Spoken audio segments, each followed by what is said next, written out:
At ito'y sobrang dami ng patunay sa siyensya. At sinasabi yan sa Biblia, Proverbs 14:30, a heart of peace gives life to the body, but envy rots the bones. Pagpayapa ang loob, malusog ang katawan, pero pag may inggitin at marami mga negative emotions, masakit sa katawan, nagkakaroon ng karamdaman. Proverbs 17:22, a cheerful heart is good medicine, but a crushed spirit dries up the bones. So yun ang isa sa mga pinakamahuhusay na gamot. Yung ikay maligaya, ikay masaya, ikay payapa, tahimik. Na kung cheerful ka, kung ang iyong attitude is to find good in everything, to find happiness even in difficult situations, yung ikaw ay optimistic, hopeful, daig mo pa ang merong maintenance medicine. Negative emotions like sadness, loneliness, depression, anger, hatred, jealousy, envy, worry, fear, at kung ano pa, make you sick. Napatunayan na yan sa napakaraming mga experiments at mga observation in a scientific way. Pag mga negative ang emotions, madali magkasakit. So beware of social media na napakadali mong magalit, mainis na mga nababasa mo, o napakadali mong manginis sa mga ipinopost mo. Very poisonous kung minsan yung pupunta ka lamang dyan kung ano-anong negative emotion na ang iyong madarama. So social media could be toxic, could be dangerous to your health pagka hindi ka nag-ingat at wala kang inner protection. Proverbs 15:13, a happy heart makes the face cheerful, but heartache crushes the spirit. Na pag ang tao ay masaya sa kanyang kalooban, hindi mo mailihim sa mukha. Ganon din pag siya nagselos, pag siya nagalit, kitang-kita mo sa mga tiklop ng mukha niya na siya ay galit. At pag umiibig din naman, hindi mailihim kung bakit merong kulot yung mga dulo ng mga labi sa pagngiti. Pati sa paghakbang at paglakad, ay kitang-kita mong umiibig ito. At pagka biglang nabigo, kitang-kita mo rin sa kanyang katawan. So yung nararamdaman ng puso, lumalabas sa katawan. Ecclesiastes 11:10, banish anxiety from your heart and cast off the troubles of your body. So yung heart, yung body, pareho yan nagsasuffer when there is anxiety, when there is a psychological baggage. Negative emotions can be caused by very real, present stimuli. Ano ba ang nagiging dahilan ng mga negative emotions natin? Yung tinapakan ka, inaway ka, pinagalitan ka ng wala sa lugar, siniraan ka, yan, mga totoong-totoo. Meron naman, very physical yung stimuli. Yung talagang harap-harapan, binuhusan ka ng kape, sinampal ka, etc., etc. Negative emotion yan. Kasi tunay na may nangyayari na dapat magkaroon ka ng reaction. Proverbs 23, it is to one's honor to avoid strife, but every fool is quick to quarrel. So merong dahilan para ka mang-away, pero sabihin ganun, paghangal ka, mang-aaway ka nga. Pero kung matalino ka, iiwasan mo yon. Hindi lamang dahil sa social problems, legal problems, but you will have physical health problems pag nakikipag-away ka.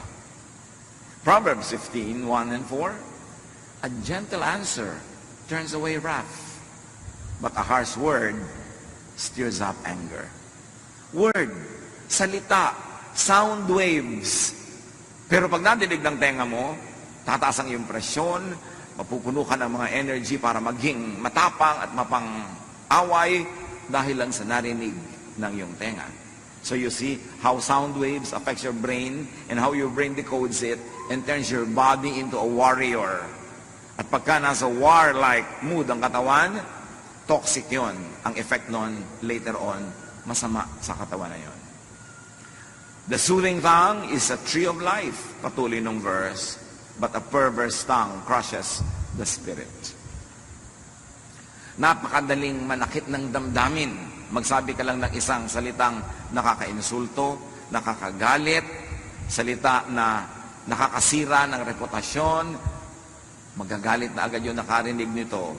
Kaya tayo, pag nagsasalita, pwedeng maging blessing, pwedeng maging curse sa ating kapwa. We can receive negative words that can cause negative emotions in our hearts, but we can also release negative words that can cause negative emotions in people's lives. We are custodians of our mouths, of our tongues, and our capacity to either hurt, wound, or heal with words. Ganun tayo. Tayo yung mga mararamdamin, dinaramdam natin, atin naririnig. Ikinatutuwa yung positive, ikinalulungkot yung negative.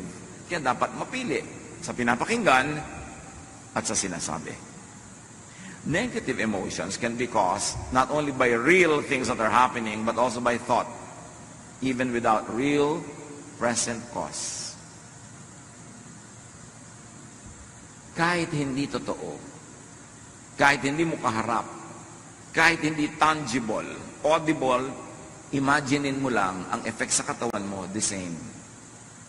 Kaya yung mga mapanibughuin, mga selosong asawa, ini-imagine pa lang nila na pinagtataksilan sila ng asawa nila, nagiinit na yung tenga nila dito, dumadalas na ang tahip ng kanilang dibdib, tumataas ang blood pressure.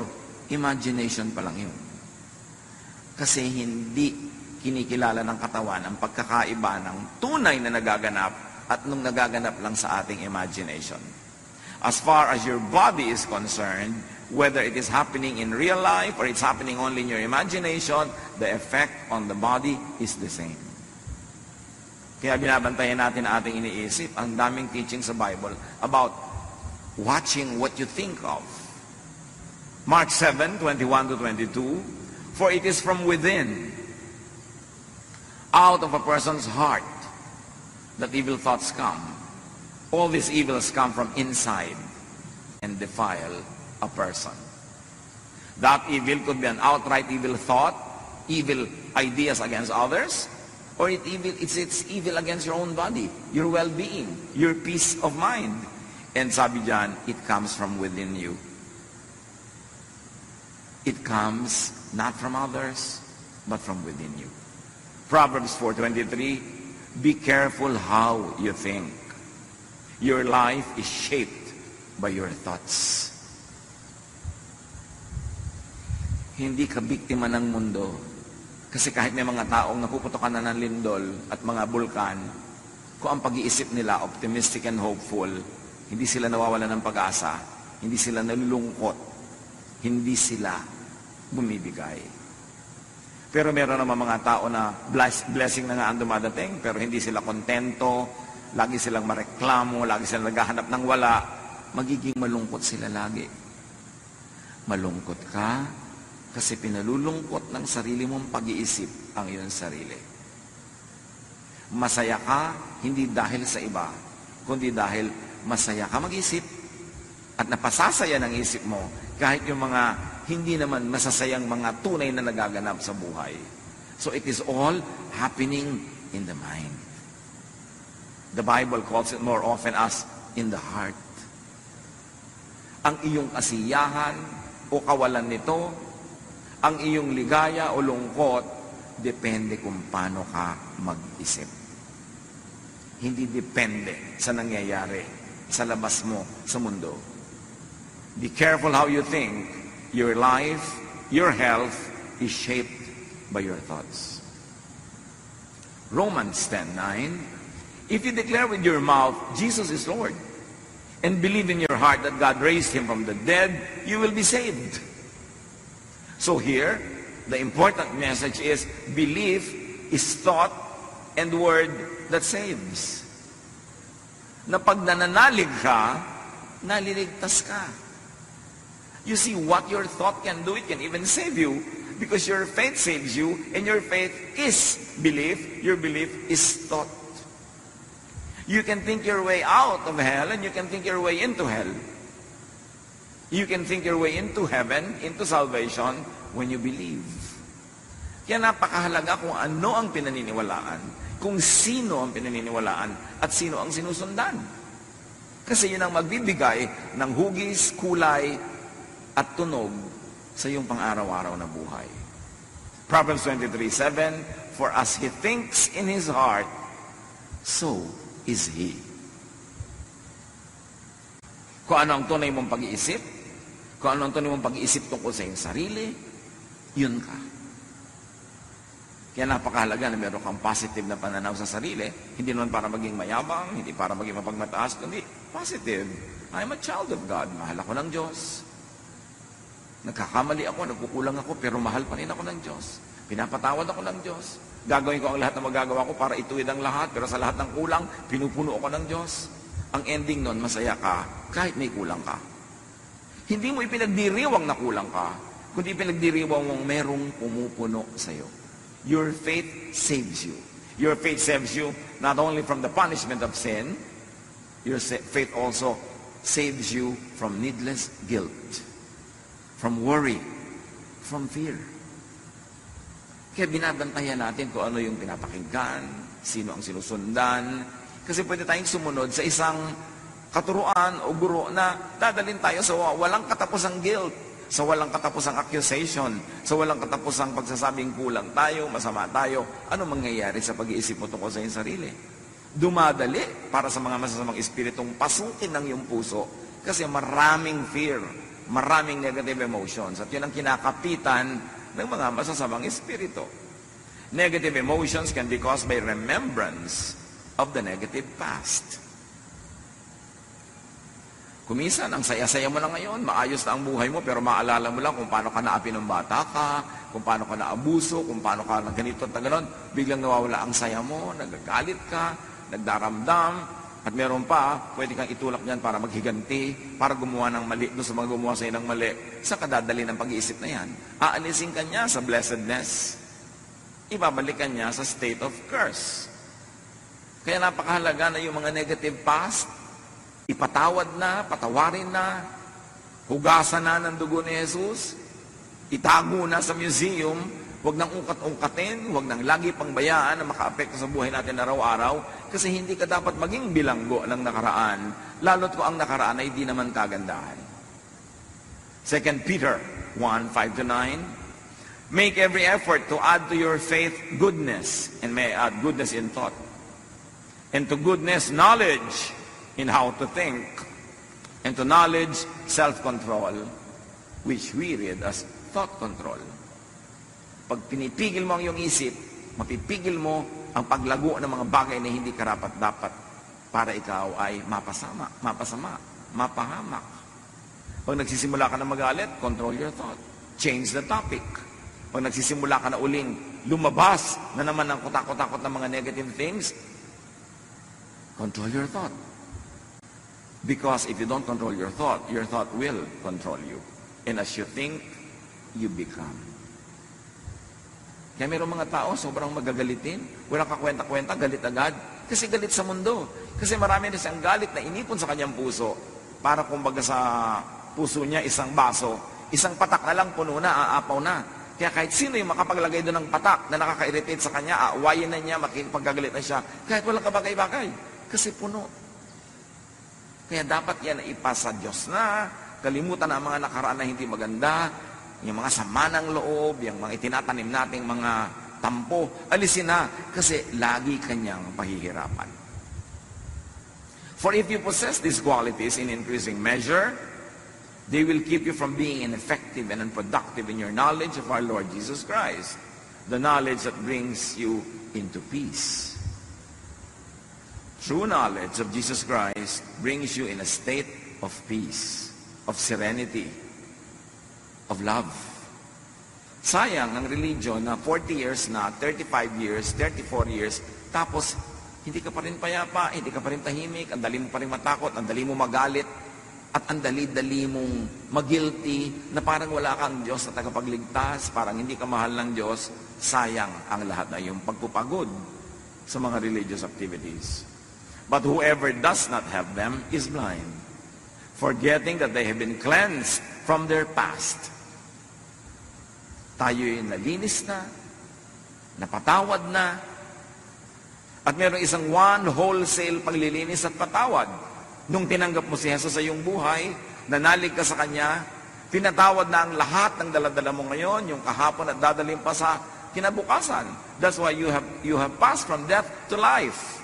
Hindi ka na dapat laging matakot na araw-araw na naman, nawawala na naman yung kaligtasan mo na yan. Kasi nga, you pass from death to life. Although hindi dapat gawing lisensya para mamuhay ka ng wild. Pero nabubuhay ka, cognizant of the fact that you're human, that you do your best, but you know that it will never be enough all the time, na sa mga kulang mo, yun ang pinupunan ni Jesus. Kaya kami tagapagligtas. That is what Jesus na should bring you into. A life of peace in spite of who you are, in spite of your reality, and in spite of your perfection that manifests every now and then. Hindi ka dapat magpadaya na tuwing nagkakasala ka, nagkukulang ka, eto ka na naman, taga-impyerno ka na naman, kasi minsan lang. Jesus died once for all. Pag na-appreciate natin yung tunay na kahulugan ng grasya ng Ama sa pamamagitan ng anak, magkakaroon ka ng kapayapaan kahit hindi ka naman karapat-dapat kasi wala sa ating karapat-dapat. Kaya luwalhati ng Diyos yung kanyang pagliligtas sa atin by grace through our faith in the Lord Jesus Christ. Philippians 3:13, dahil sa mga napakaraming nakaraan na mabigat at masakit, one thing I do, forgetting what is behind and straining toward what is ahead. Ganyan daw dapat ang pamumuhay para magkaroon ka ng happiness. Kalimutan mo na yung hindi maganda, yung masakit sa nakaraan, at ang iyong pagsikapan ay yung makarating pa sa napakaraming magandang plano ng Diyos para sa iyo. Move toward what is immediately ahead. Huwag din naman yung too far off. Kasi pag sobrang layo din ng iyong projection, sobrang layo ng iyong iniisip, magwo-worry ka na naman yan.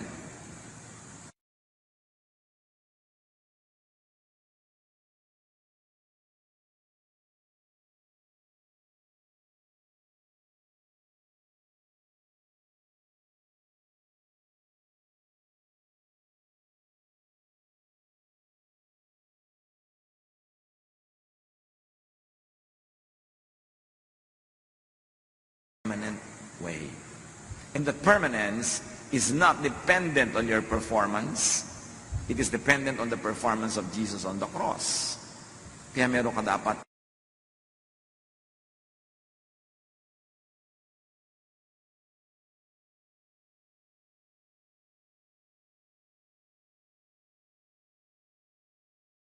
ipasa Diyos ang mga bagay na yan. Imagine fast-forwarded troubles and sufferings, needs, wants, and poverty. Imagine and fast-forwarded sadnesses will make you miserable. Yung kumakain ka pa lang ngayon, iniisip mo na baka bukas wala. Paano ka sasaya ngayon? Ang iniisip mo na agad yung possibility na bukas ay wala.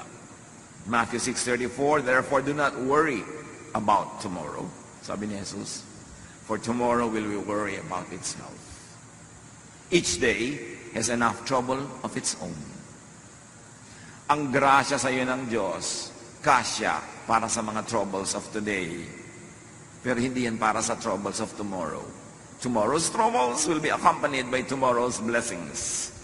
Tomorrow's needs will be accompanied by tomorrow's provisions. But when you divide your provision for today between the need of today and the need for tomorrow, both today and tomorrow, you will have only one half. You will be lacking all the time. May tamang panahon. Hindi naman sinasabing huwag kang magplano para sa future, maging pabaya ka na lang. Pero magtanim ka para sa future, pero pagkatanim mo, diligan mo, ayusin mo, huwag ka mag-worry about it. And then, kainin mo yung binibigay ng Diyos para sa iyo today. Proverbs 27:1, do not boast about tomorrow, for you do not know what a day may bring forth. So kung masyadong isipin nyo ang layo-layo pa, kasi hindi mo nga alam kung buhay ka pa pagdating ng oras na yun. Pinroblem tayo pa ngayon, nabawasan pa yung happiness mo na dapat for today, lugi ka. James 4:13-14. Now listen, you who say, today or tomorrow we will go to this or that city, spend a year there, carry on business and make money. Why? You do not even know what will happen tomorrow. So meron kang general plan for the future, but you don't become too obsessed with it. May preparation ka, generally speaking, when it comes, but you don't destroy your today worrying about tomorrow. And definitely, you don't destroy your today thinking about the past. Lalo namang walang mangyayari dahil tapos na yun. Thought, remembrance, imagination are read by the body the same way as it does very real and very present stimuli.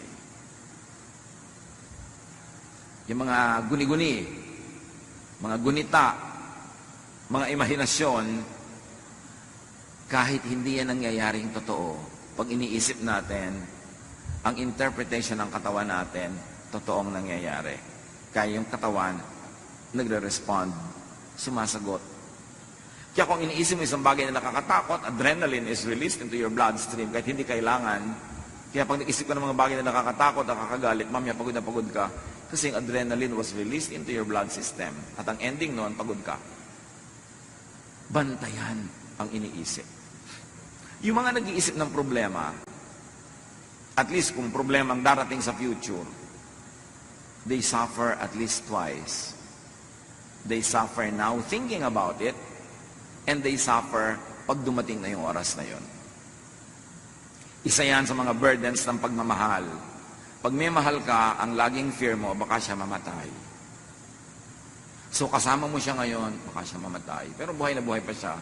So yung katawan mo, nagre-response sa idea na yon. Nalulungkot na siya, nagwo-worry na, tapos bukas baka siya mamatay. Iniisip mo yon. 50 taon mong kasama sa buhay.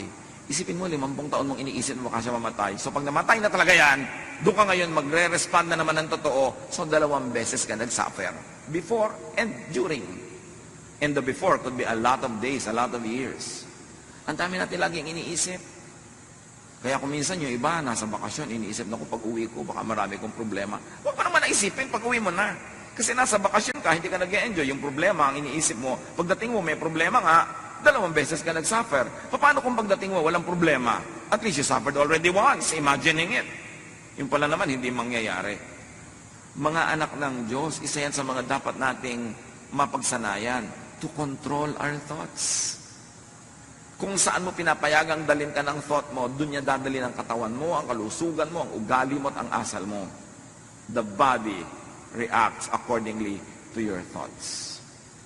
Kaya tingnan mo, pagka ikaw ay seloso sa iyong mahal sa buhay, o selosa ka, kahit wala siyang ginagawa, inaaway mo na. Kahit wala siyang ginagawa, hindi mo man awayan, nakasimangot ka. Pag uwi, nakasimangot ka, wala kang gana. Kasi inimagine mo, meron siyang kalaguyo kanina sa mall. Imagination mo pa lang yun, pero naapektuhan na yung asal mo. Bibigyan mo asawa mo ng kape, malamig. Bakit malamig, dear? Pag-initan mo. Diba?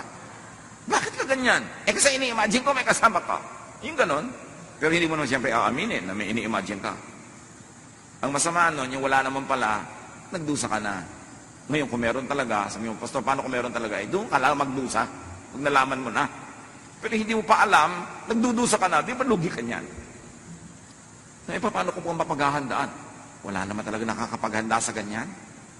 Meron ba talagang napigil pagka gusto?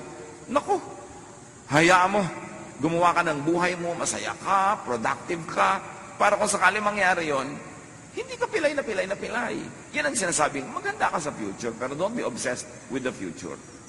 Yung paano po kaya pagka nagluko yung asawa ko, mga 10 years from now, ngayon in love sa akin, pero ang dami ko na pong nakitang pagkatapos, iniiwan yung asawa, ano pong paghahanda ang gagawin ko? Mag-gym po ba ako? Magpapasexy ako? Magpapaganda ako? Ang dami magagandang iniiwan pa rin. Gusto mo maghanda? Pero ipanalangin mo huwag matuloy. Maghanap buhay ka. Kailangan may pera ka. Para pag iniwan ka, hindi ka gutom. Ngayon, hindi ka iniwan, di doble pera nyo, masarap. Dapat nag-ahanda ka, hindi yung negative na puro fear, wala ka namang ginagawa. Imagine, and you will feel. Imagine in your body experiences very physical effects of thought. Kaya yung halimbawa, matatakutin. Sa gabi, ayaw matulog mag-isa, ayaw patay ang ilaw. Sa kabilang kwarto, meron kang isang kasambahay doon na tahimik at masarap ang tulog, ikaw hindi. Bakit? Anong pinagkaiba? May multo ba sa kwarto mo at sa kanya wala? No. Magkaiba kayo mag-isip. Tinatakot mo ang sarili mo. Naku, amoy kandila. Mabuti nga lalayo ang mga lamok. Huwag ka matakot sa mga ganyang bagay. Paano mo kinokontrol ang isip mo o ikaw ang kinokontrol niya? Your body suffers, gets tired, and gets sick. Ayon sa opinion ng maraming mga health practitioners, napakaraming sakit ang aalis sa katawan natin kung positive lang tayo mag-isip. Kasi kung ikay laging takot, laging galit, bumababa ang immune system mo. May dumadaan lang na hatching ng kapwa, may sakit ka na rin mamaya. Kasi negative ang attitude mo, galit ka. Mahirap daw tabla ng mga sakit yung masasaya. At may mga experiments sa mga hospital observation, yung mga cheerful patients, mas mabilis tablan ng gamot ng mga protocols na ginagawa sa kanila kaysa yung mga taong naging negative. Kaya daw maraming dalaw, lalo yung mga dalaw, nag-aabot-abot ng mga pera, may daladalang prutas, mas mabilis gumaling. Pero yung may dalaw ka nga, tapos kakainin nila yung pagkain, nabutan nila sa kwarto mo, nabibinat ang may sakit. Kasi emosyon mo, nakaka-apekto talaga. Yung doktor, dumadating pa lang, sasabihin, mukhang bang kayo doktor na ito, hindi ako mapapagaling. Paano katatabla ng administration niya? Negative na yung iniisip mo agad. Kaya may tinatawag na placebo effect. Isang grupo ng pasyente, pinainom ng gamot na hindi naman talaga gamot, kunwari lang.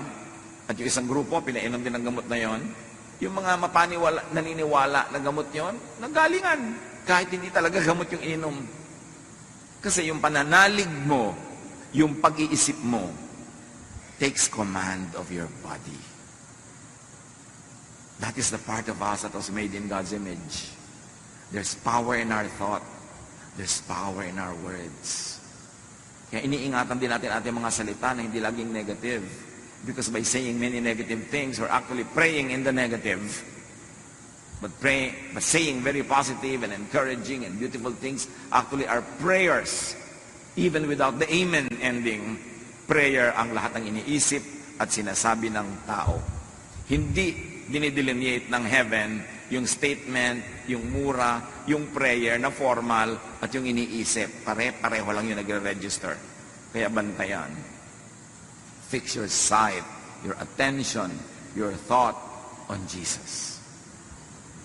Nagkakasala ka, nagkakamali ka, fix your eyes on Jesus. Not to abuse His kindness, but to lovingly and gratefully receive His grace. Hebrews 12, 1-2. We must get rid of everything, and I say every thought that slows us down, especially the sin, and if we may read it as negative thought or lack of faith, that just won't let go. And we must be determined to run the race that is ahead of us. We are reading the verse in the context of our topic, because it could be read many ways.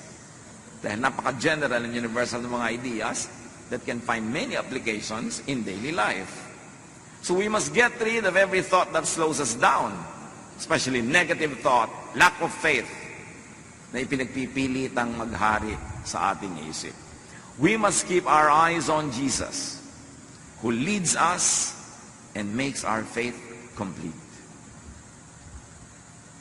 Colossians 3:2, set your mind on things above, on what brings peace, not on earthly things, or on what brings vexations and trouble. Psalm 94:19, when anxiety was great within me, your consolation brought me joy. You see, what do you focus on? Sabi ng Psalm 94:19, nung ako'y binabagabag ng mga alalahanin ko, ang pag-iisip ko sa inyo, ang pagtuon ng isip sa inyo, ang pagbibigay nyo ng ginhawa sa aking kalooban, ang siya ko nagiging lakas. So kanino ka nagpo-focus? There's the problem, but there is God. There is our weakness, but there's the strength of the Lord. There is our impurities, but there is the purifying work of the Lord Jesus Christ. Saan ka titingin? Pag tumitingin ka sa iyong asawa, yung anak, magulang, kapatid, kapwa, kaibigan, anong gusto mong tingnan? Yung work ng devil sa kanya? Marami yun. Bakit hindi mo tingnan yung work ng God sa kanya? Marami lalo yun. Para ka maging mapagpasalamat and appreciative. Kayong ating binasa kanina, 1 Samuel 16:23 sa simula, whenever the Spirit of God, the evil spirit from God bothered Saul, David would play his harp. Saul would relax and feel better, and the evil spirit would go away. read the evil spirit as vexation. Probably envy, because Saul was envious of everyone around him, especially David. And then David was playing the harp. Anong nangyayari? There was a non-threat. Relax si David, wala siyang hawak na armas, siya ay tumutugtog, wala siyang hawak na bato na ibinato niya kay Goliath. So there's relaxation.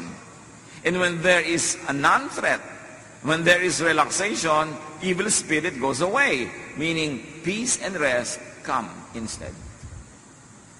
Pag inanalyze mo yan, in a very physical way, what drives away the evil spirit? Relaxation, trust, and the beauty of music, the beauty of a song.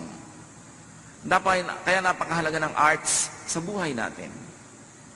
Kasi pag tayo nakakakitian ng magagandang bagay, nakakarinig ng magandang musika, pagka tayo ay naliligid ng mga taong nag-i-inspire sa atin na mag-relax, kasi sila ay non-threatening, non-competitive, what happens? Evil spirits go away. Whether those spirits are actual spirits or emotions that are very, very negative, that poetic writers of the Bible call evil spirits. Whether they are real evil spirits or symbolic, the same effect happens. When you relax, your demons go away. Kaya sa lifestyle natin, maganda naman na tayo ay busy, maganda na tayo productive, maganda na tayo maraming ginagawa, pero dapat marunong ka magpahinga. Kasi pag hindi ka napapahinga, pinamumugaran ng mga masasawang espiritu ang iyong utak. Kasi yung kulang ka sa tulog, kulang ka sa pahinga, madali ka magalit, tapos nagsiselos ka pa, nainggit sa iba, kay dali-dali mong akitin ng mga masasamang espiritu para pumasok sa isang magulong pag-iisip. At habang gumugulo yan, lalong dumadali sa kanila, naguluhin ka pa ng guluhin. That's why that trend has to be reversed. The cycle has to be escaped from, the cycle of negative feeling and negative ideas, at gawin itong positive. Romans 8:6, the mind governed by the flesh is death, but the mind governed by the Spirit is life and peace. Mind. Our mind is the biggest battleground. Pag natalo ka na sa loob ng isip, matatalo na ang iyong katawan, matatalo na ang iyong ugali, matatalo na ang ginagawa mo sa labas, at pakikitungo sa iba, talo ka na. Ang nananalo sa spirit, sa isip pa lang. Our battle is not against flesh and blood, but against powers, against principalities in the air, or if you like to say it, principalities and powers in the brain, in the mind. Yung mga umaagaw sa atin, sa ating pag-iisip, sa ating value system, sa ating behavior. Negative emotions make the body go in fight or flight mode, marshalling and expending precious energy, and they cause stress, imbalance, illness, and damage to the body.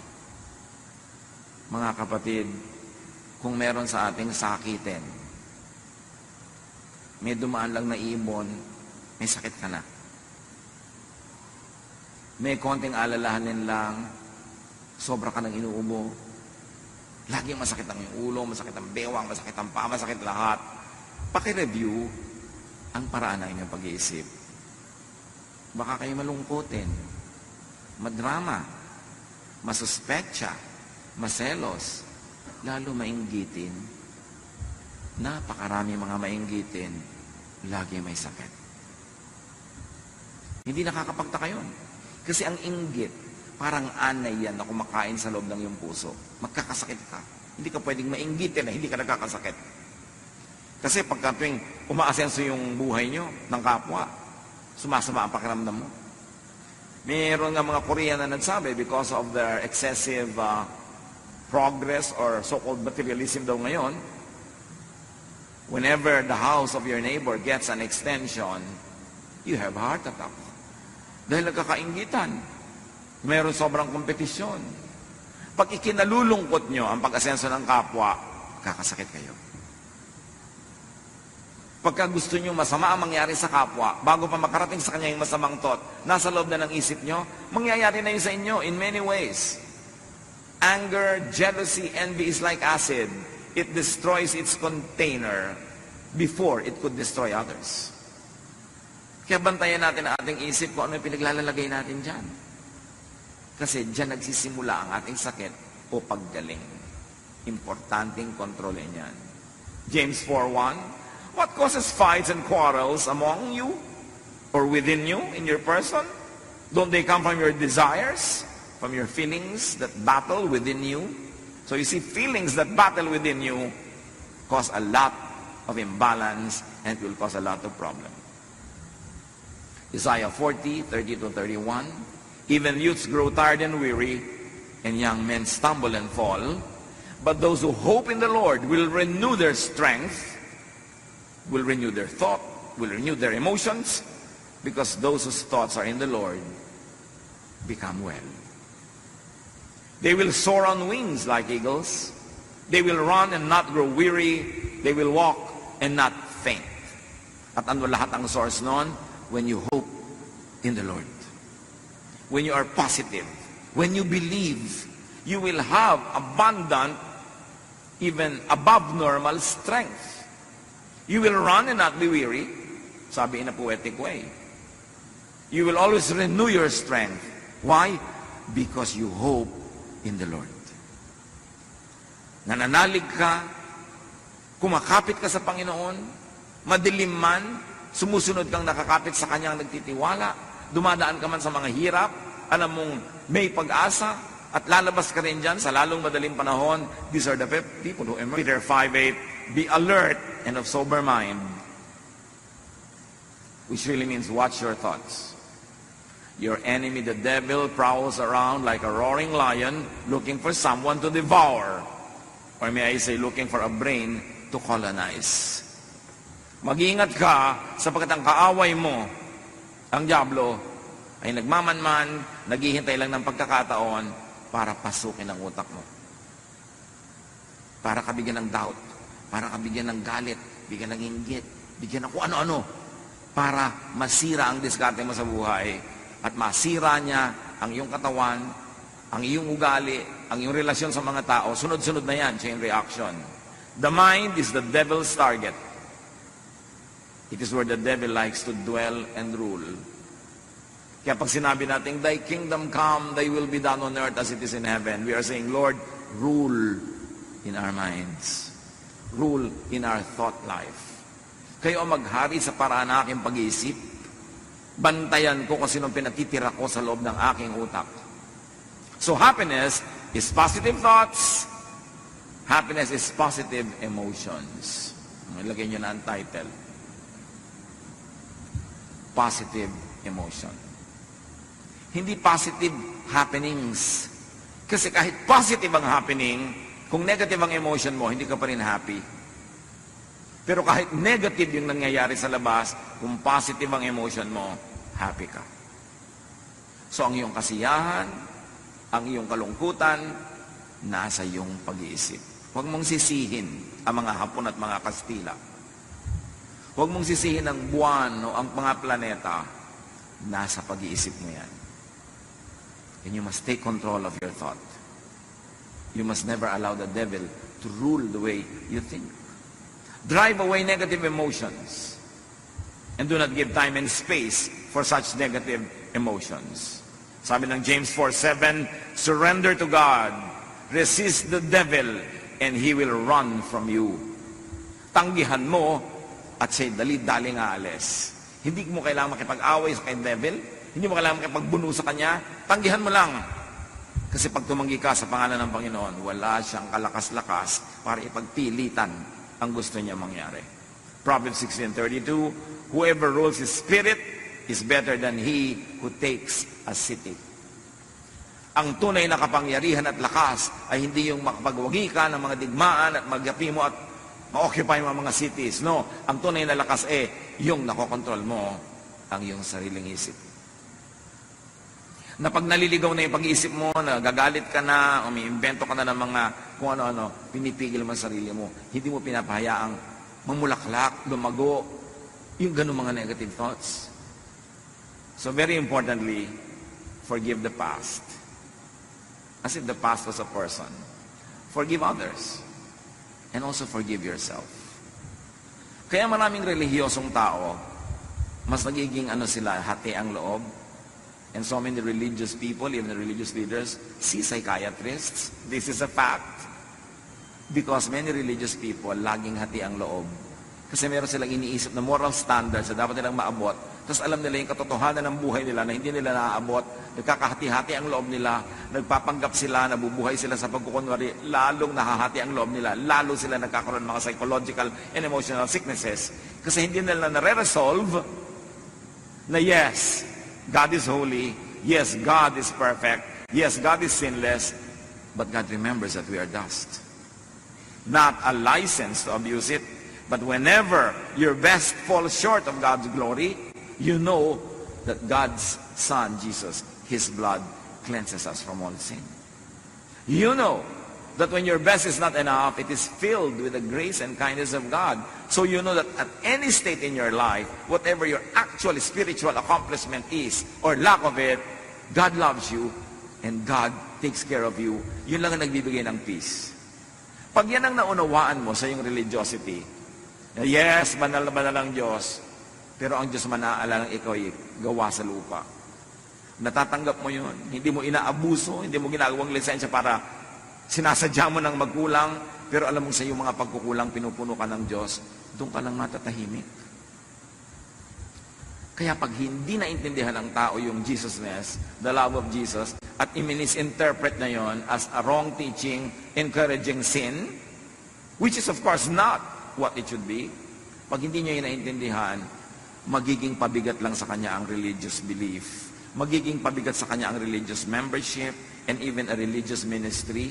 Kasi laging mahahati ang loob niya sa katotohanan tungkol sa kanyang sarili na alam niya at sa napakataas sa pamantayan na pwede inaabot ng marami, not realizing the grace of God makes us accomplish that through Jesus. So ano dapat ang effect? Nakikita natin sa kasaysayan, napakarami mga depressed people, pero religious. Napakarami mga pagkukunwari, pagbabalat kayo.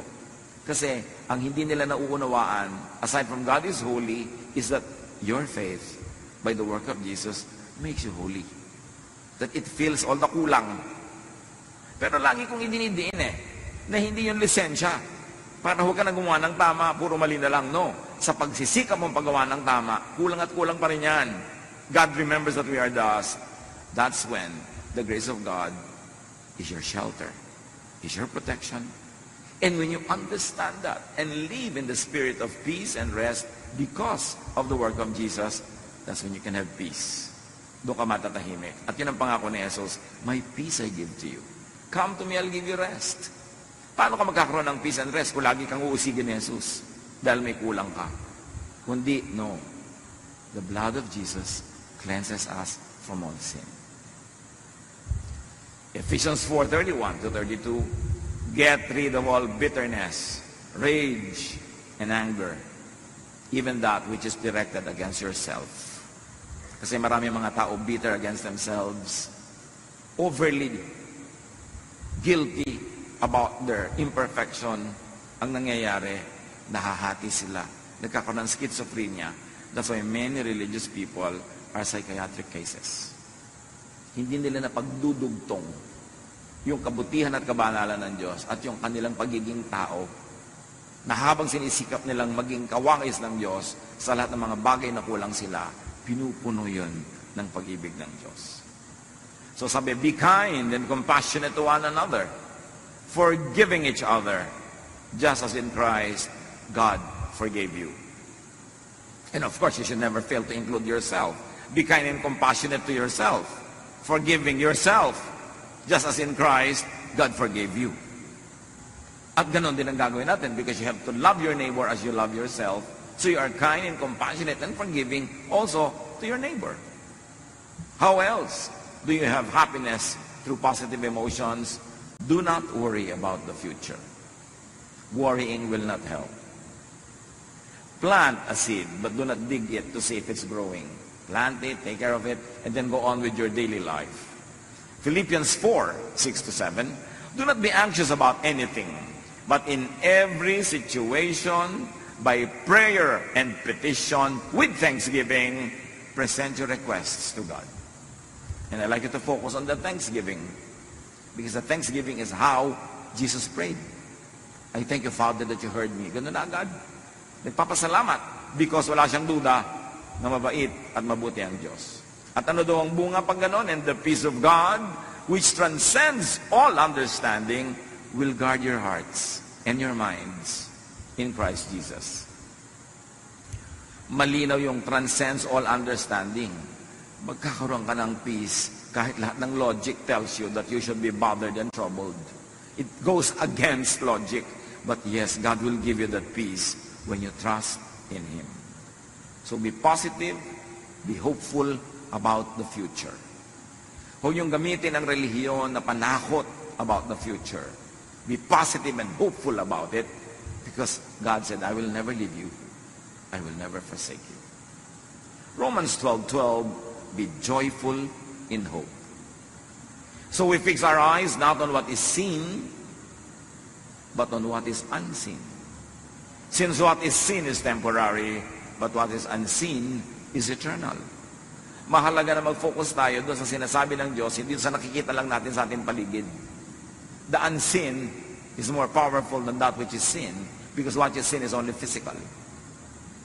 Philippians 4:8-9, whatever is true, noble, right, pure, lovely, whatever is admirable, if anything is excellent or praiseworthy, think about such things. Choose your focus. Kung mag-iisip ka na rin daw, pagtuunan mo kung ano yung totoo, ano yung marangal, ano yung tama, ano yung dalisay, ano yung maganda at kahanga-hanga. Yun ang isipin. Mag-iisip ka tungkol sa tao, yun ang isipin mo. Iisipin mo yung anak mo, yung asawa mo, magulang mo, yun ang isipin mo. Kasi hindi ka maubusan ng makikita ng magandang dapat ipagdiwang. Pero pag ang titingnan mo yung negative, nakakasama ng loob, nakakagalit, may makikita ka rin. So it's not a matter of what is there, but what you choose to see. That is what you will see. At sabi, and the God of peace will be with you. Pagka marunong kang pumili ng pagtutuunan ng pansin, ng usapan, ng iyong imagination, piliin mo kung ano yung nagpapasaya sa'yo. And the God of peace will be with you. Very importantly, to be happy, live in the now. Not in the past, not in the future, in the now. Yung needs mo now, meron yung provision. Yung needs mo in the future, pag inisip mo ngayon, magwo-worry ka. Lalo naman yung mga needs mo in the past na pinagluluksa mo pa hanggang ngayon, parang kailan ka makakalaya mula doon? Psalm 118:24, this is the day that the Lord has made. We will rejoice and be glad in it. This is the day we will be glad in it. I will not worry about tomorrow. I will not mourn about the past. I will live in the now. Because God's provisions for now is all more than sufficient for now. Lamentations 3:22-23, the steadfast love of the Lord never ceases. His mercies never come to an end. They are new every morning. Great is your faithfulness. So the love of the Lord is new every morning. The mercies of the Lord are new every morning. The provisions of the Lord are new every morning. So tomorrow morning, you will receive those provisions. Don't worry about it now. Let others also enjoy positive emotions. Set others free to enjoy positive emotions. Meaning, huwag ka naman mang-asar. Huwag kang manggalit. Huwag kang manginggit. Huwag kang gumawa ng mga bagay na ikaiinis, ikagagalit ng iyong kapwa. Maawa ka rin sa kanya. Kasi bawat tao, survivor. Hindi mo alam kung anong pinagdaanan niya kahapon. Hindi mo alam kung anong pinagdaanan niya kahapon, nung nakaraang taon, nung nakaraang 10 taon. So payagan mo naman siyang sumaya ngayon. Kung pwede mo siyang huwag guluhin ngayon, huwag mo na siyang guluhin. May namatay, halimbawa, alas 9 ng gabi, malayo yung namatay, kailangan mo pa talagang sabihin doon sa mga tao today, mismo ngayon, namatay si ano, hindi na sila makakatulog buong gabi. Ba't yun nalang bukas? Total patay na. Hindi naman sila yung embalsamador. Hindi naman sila yung aayos ng mga arrangement. Ibabalita mo pa ngayon, maawa ka naman, patulugin mo na lang bukas na ng umaga, pwede ba? Kasi wala na namang maiiba eh. Hindi lang siya makakatulog buong gabi. Meron tayong mga komisan, makapagsalita ka lang, makapagbalita ka lang. Alam mo na makakagulo sa kapwa, pwede namang i-delay pa, ibibigay mo na agad. That's unkind. Unless stakeholder yung tao, unless yung kanyang immediate attention and knowledge of it would change and make things change for the better. Pero may mga bagay na ipinagpapabukas na. Kasi naaawa ka doon sa taong hindi na lang makakatulog ngayon. May mga bagay na hindi mo na ikinukwento.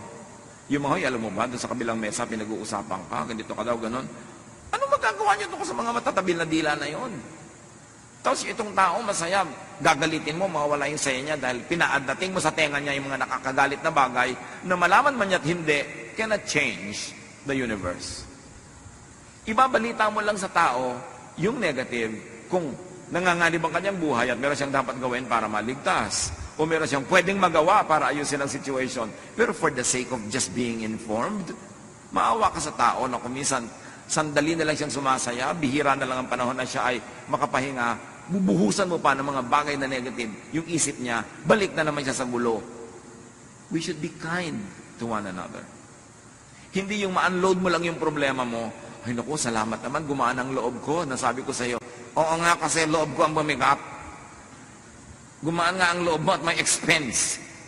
May mga ganun, huwag kang pagaan ng loob mo, tapos ibubunton mo lang sa iba. O kaya, hindi rin naman gagaan yung loob mo, bubuntunan mo pa siya, idadamay mo pa. Ang dami-daming ipinagdurusan ng tao. Kung kaya mo na huwag nang dagdagan pa yon, huwag mo nang dagdagan. May mga tao na yung sinasabing the straw that broke the camel's back. Alam niyo mga camel, kinakargahan niya ng napakaraming mga damo na binubuhat niya. Takala ng tao ang lakas-lakas niya. Meron naman nagdagdag ng isang straw na lang, natumba na yung camel. Kasi isa na lang pala ang idadagdag, magtutumba na siya. At sa buhay natin, ang mga kapatid may ganon.